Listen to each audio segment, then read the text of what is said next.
നമ്മുടെ ജീവിതശൈലിയുടെ പ്രത്യേകത ആയതുകൊണ്ടാണോ എന്നറിയില്ല. ഇന്ന് നമ്മൾ ഒരു വ്യക്തി നമ്മുടെ അടുത്ത് ഒരു അസുഖമായിട്ട് വരുവാണ്. ഇപ്പം അതൊരു ഡയബറ്റിക് കേസ് ആയിക്കോട്ടെ, ഒരു ഹൈപ്പർ ടെൻഷൻ അല്ലെങ്കിൽ പ്രഷറിൻ്റെ കേസ് ആയിക്കോട്ടെ, അല്ലെങ്കിൽ ഇപ്പം കൊളസ്ട്രോൾ കൂടിയ ഒരു വിഷയം ആയിക്കോട്ടെ, അല്ലെങ്കിൽ എന്താ പറയുക, എന്തെങ്കിലും ഒരു അസുഖം ആയിക്കോട്ടെ. നമ്മൾ ആ അസുഖത്തിൻ്റെ ലക്ഷണങ്ങൾ ചോദിച്ചു വരുമ്പം ഇതിലൊരു 100ൽ ഒരു 90% ആൾക്കാരും അതിൻ്റെ കൂടെ കൂട്ടിച്ചേർക്കുന്ന ഒരു സിംറ്റം ഉണ്ട്, അല്ലെങ്കിൽ ഒരു ലക്ഷണമുണ്ട്.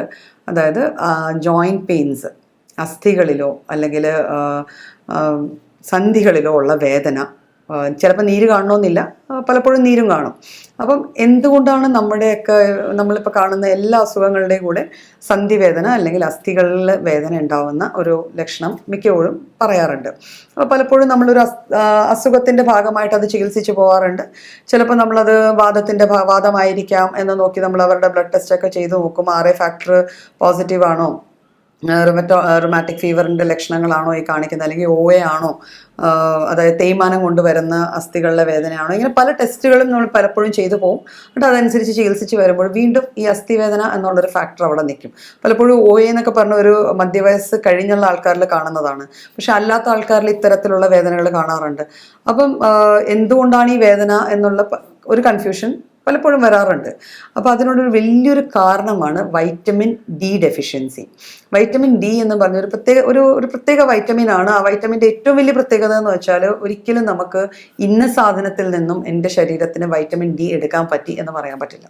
ബിക്കോസ് വൈറ്റമിൻ D ഒരു ഫുഡിൽ നിന്നും ഡയറക്റ്റ്ലി നമുക്ക് കിട്ടുന്നില്ല. വൈറ്റമിൻ D പിന്നെ നമുക്ക് കിട്ടുന്ന എവിടെ നിന്നാണെന്ന് പറഞ്ഞാൽ അതിൻ്റെ പ്രിക്കസേഴ്സ് ആയ ചില ഭക്ഷണ സാധനങ്ങളുണ്ട്. ആ സാധനങ്ങളിൽ നിന്ന് മാത്രമാണ്. അതിൽ പ്രത്യേകിച്ച് എടുത്തു പറയേണ്ടത് നമ്മുടെ എഗ് യോക്ക് അല്ലെങ്കിൽ മുട്ടയുടെ മഞ്ഞ. അതിൽ നമുക്ക് ഈ വൈറ്റമിൻ ഡിയുടെ ഒരു പ്രിക്കസർ കിട്ടുന്നുണ്ട്. ആ പ്രിക്കസറാണ് നമ്മുടെ ബോഡി, പ്രിക്കസർ എന്ന് വെച്ചാൽ അതിന് മുമ്പേ ഉള്ള സ്റ്റേജിലെ സാധനം, അതിനെ വീണ്ടും ബോഡി പ്രോസസ്സ് ചെയ്തിട്ടാണ് വൈറ്റമിൻ D ഉണ്ടാക്കുന്നത്. അതർവൈസ് നമുക്ക് എങ്ങനെ വൈറ്റമിൻ D കിട്ടും? ഇപ്പോൾ വെജിറ്റേറിയൻ ഒരാൾക്ക് എങ്ങനെ വൈറ്റമിൻ D കിട്ടും? അപ്പോൾ അത് കിട്ടുന്നത് നമ്മുടെ സ്കിന്നിൻ്റെ അടിയിലുള്ള ഫാറ്റ് ലെയേഴ്സ് സൂര്യപ്രകാശത്തിൽ നിന്നും അത് പ്രോസസ്സ് ചെയ്തെടുക്കുകയാണ്. അപ്പോൾ ഡയറക്റ്റ് സൂര്യപ്രകാശമായിട്ട് നമുക്ക് എക്സ്പോഷർ ഉണ്ടെങ്കിൽ മാത്രമേ നമ്മുടെ ബോഡി വൈറ്റമിൻ D സിന്തസൈസ് ചെയ്തെടുക്കത്തുള്ളൂ. അപ്പം നമ്മുടെ ബോഡിയിൽ സിന്തസൈസ് ചെയ്യുന്ന ഒരു വൈറ്റമിനാണ് വൈറ്റമിൻ D. അത് ബോഡി സിന്തസൈസ് ചെയ്യണമെങ്കിൽ അതിനുള്ള മസ്റ്റായിട്ടുള്ള ഒരു സാധനമാണ് സൺലൈറ്റ്, ഡയറക്റ്റ് സൺലൈറ്റ്. അപ്പോൾ ഇപ്പോഴത്തെ നമ്മുടെ വസ്ത്രധാരണ രീതിയും മോസ്റ്റ് മോഡേൺ അല്ല പറയണം, എന്നാലും ഒരു ഭൂരിഭാഗം, ഒരു lion share of our population ഇടുന്നൊരു വസ്ത്രധാരണ രീതി. പിന്നെ നമ്മൾ സൺസ്ക്രീൻ എന്ന് പറഞ്ഞൊരു സംഭവം ഉപയോഗിക്കുന്നുണ്ട് അല്ലേ, സ്കിൻ ടാൻ ചെയ്യാതിരിക്കാൻ സൺസ്ക്രീൻ ഉപയോഗിക്കുന്നുണ്ട്, പലതരം ക്രീമുകൾ ഉപയോഗിക്കുന്നുണ്ട്.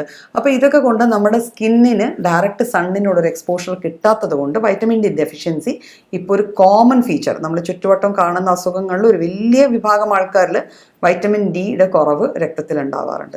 അതുകൊണ്ടാണ് ഈ വിട്ടുമാറാത്ത സന്ധിവേദനയും അസ്ഥികളിലെ വേദനയും നമ്മൾ കാണുന്നത്.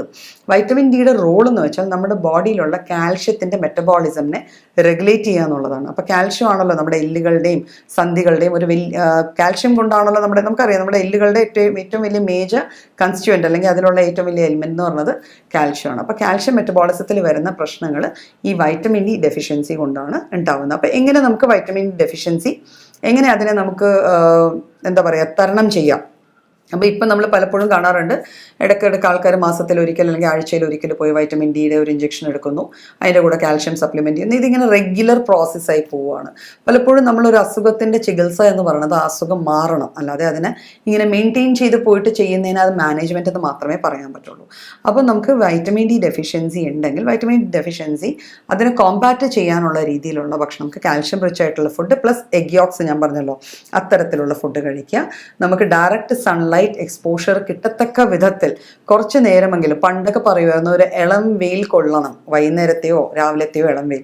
പക്ഷേ ഇപ്പം വന്ന് ഇപ്പോഴത്തെ സയൻറ്റിസ്റ്റും ഡോക്ടേഴ്സും ഒക്കെ പറയുന്നത് ഇളം വെയിൽ പോരാ, നമുക്ക് നല്ല കട്ടിയുള്ള വെയിൽ തന്നെ കൊള്ളുക, അതുകൊണ്ടാൽ നമുക്ക് ഈ വൈറ്റമിൻ D ഡെഫിഷ്യൻസി ഉണ്ടാവില്ല എന്നുള്ളത്. അപ്പം അത്തരത്തിലുള്ള വെയിലിനോടുള്ള എക്സ്പോഷർ ഉണ്ടാവണം. omega-3 അടങ്ങിയ ഭക്ഷണങ്ങൾ ധാരാളം കഴിക്കാം നമുക്ക്.